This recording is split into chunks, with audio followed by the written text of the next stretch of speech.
Hello viewers, welcome back to our channel. ఎలా ఉన్నారండి అందరు? నాకు ఒకసారి కామెంట్ సెక్షన్లో తెలియచేయండి.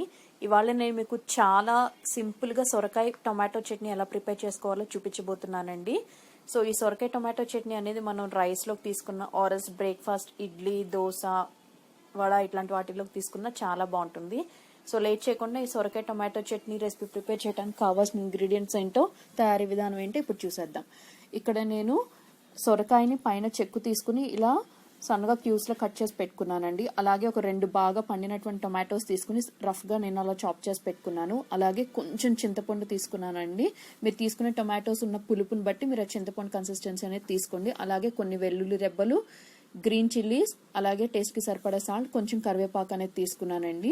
అలాగే ఇక్కడ పోపు దినుసులేమో శనగపప్పు, మినపప్పు, ఆవాలు, జీలకర్ర, ఎండుమిర్చి తీసుకున్నానండి. నేను గ్రీన్ చిల్లీస్ క్వాంటిటీ ఎంతని మెన్షన్ చేయట్లేదు, ఎందుకంటే గ్రీన్ చిల్లీస్ కొన్ని ఘాటు ఎక్కువ ఉంటాయి, కొన్ని ఘాటు తక్కువ ఉంటాయి. సో మీరు తినే స్పైసీనెస్ బట్టి ఆ గ్రీన్ చిల్లీస్ కౌంట్ అనేది మీరు ప్లస్ ఆర్ మైనస్ చేసుకోండి.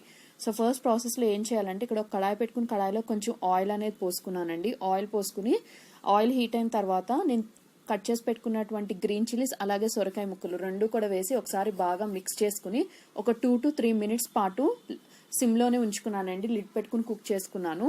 సో 2-3 minutes తర్వాత లిడ్ ఓపెన్ చేసి ఇప్పుడు ఆల్రెడీ ఇందాక రఫ్గా చాప్ చేసి పెట్టుకున్నటువంటి టొమాటో పీసెస్ ఉన్నాయి కదా, సో ఆ టొమాటో పీసెస్ అలాగే కొంచెం చింతపండు తీసుకున్నా కదా, సో ఆ చింతపండు ఆ 2 కూడా వేసేసి ఒకసారి బాగా మిక్స్ చేసుకుని మళ్ళీ మూత అనేది పెట్టుకుని కుక్ చేసుకుంటాం. ఈ మూత పెట్టుకుని కుక్ చేసుకోవటం మూలంగా మనకి ఆవిరి అనేది పట్టి స్టీమ్ వల్ల మనకి బాగా మగ్గుతాయండి సొరకాయ ముక్కలు అలాగే టొమాటో పీసెస్ కూడా. సో మధ్య మధ్యలో మీరు గరిటె పెట్టి తిప్పుతూ ఉండండి. ఇలా సిమ్లో పెట్టి కంటిన్యూస్గా కుక్ చేసుకోవటం వల్ల మనకేంటంటే అందులో ఉన్న పచ్చిదనం మొత్తం పోయి బాగా మంచి టేస్టీగా వస్తుందండి చట్నీ రెసిపీ అనేది. సో ఈ సిమ్లో పెట్టుకుని కుక్ చేయటం అనేది it takes around 7 to 8 minutes time అండి. సో 7-8 minutes తర్వాత ఫ్లేమ్ని టర్న్ ఆఫ్ చేసి ఈ చట్నీ మిక్సర్కి కావాల్సిన యూజ్ చేసిన వెజిటేబుల్స్ అన్నీ కూడా నార్మల్ రూమ్ టెంపరేచర్ వచ్చే వరకు సెట్ చేసుకున్నానండి. సో నార్మల్ రూమ్ టెంపరేచర్ వచ్చి కంప్లీట్గా ఆరిపోయింది అని అనుకున్న తర్వాత మిక్సీ జార్లోకి ఈ సొరకాయ ముక్కలు, టొమాటో ముక్కలు, చింతపండు, అలాగే నేను ముందు చూపించినటువంటి వెల్లుల్లి రెబ్బలు, సాల్ట్ అన్నీ కూడా వేసేసి హై పల్స్ మీద సింగిల్ టైం నేను చేసుకున్నానండి.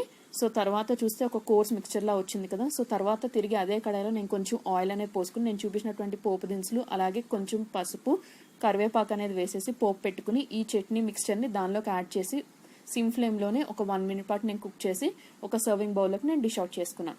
సో చాలా తక్కువ టైంతో ఒక మంచి హెల్దీ రెసిపీ ప్రిపేర్ చేసుకోవచ్చండి మనం ఇంట్లోనే. సో మీకు కనుక ఈ వీడియో నచ్చినట్టయితే ఈ రెసిపీ నచ్చినట్టయితే ఈ వీడియోకి ఒక లైక్ ఇచ్చి మీ ఫ్రెండ్స్ అండ్ ఫ్యామిలీ మెంబర్స్తో తప్పకుండా షేర్ చేయండి. అలాగే మీరు కనుక నా ఛానల్ని ఫస్ట్ టైం విజిట్ చేసినట్టయితే సబ్స్క్రైబ్ చేసి పక్కనే ఉన్న బెల్ ఐకాన్ రింగ్ చేయడం అస్సలు మర్చిపోవద్దు. సో చూసారు కదా, చాలా బాగుంటుందండి. రైస్, చపాతీస్లో కూడా తీసుకోవచ్చు కావాలి అనుకుంటే. So do try it and share your feedback. So meet you all very soon with some other exciting recipe. Thank you all very much for watching my video. Have a great day ahead.